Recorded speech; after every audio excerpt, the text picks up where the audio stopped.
3 activités sont proposées, en plus de la visite des aquariums et de l'immersion dans la grande barrière de corail à 10 mètres de profondeur, à commencer par le traditionnel bassin tactile, où vous pouvez découvrir en famille ou en amis, à l'aide d'un animateur, la faune et la flore de la Méditerranée, avec en prime la possibilité de caresser une roussette.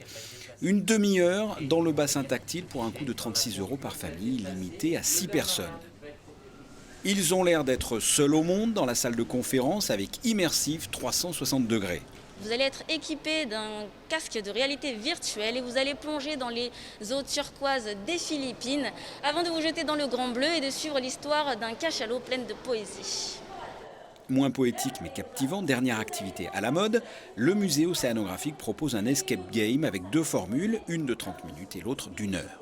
Cet escape game a été conçu en collaboration avec Iris Games et vous allez monter à bord du célèbre bateau laboratoire du prince Albert Ier, durant lequel votre expédition va bien se dérouler en 1901 au large du Cap-Vert, quand tout à coup, une grande tempête va éclater et là, ça va être la panique.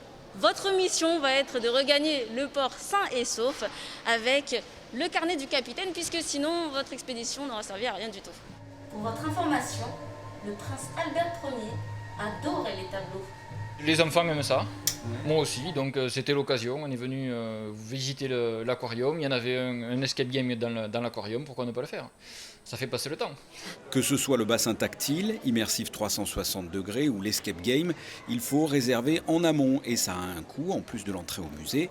En revanche, sachez que les visiteurs bénéficient de 20% de réduction sur les billets d'entrée pour une visite avant 11 h ou après 17 h.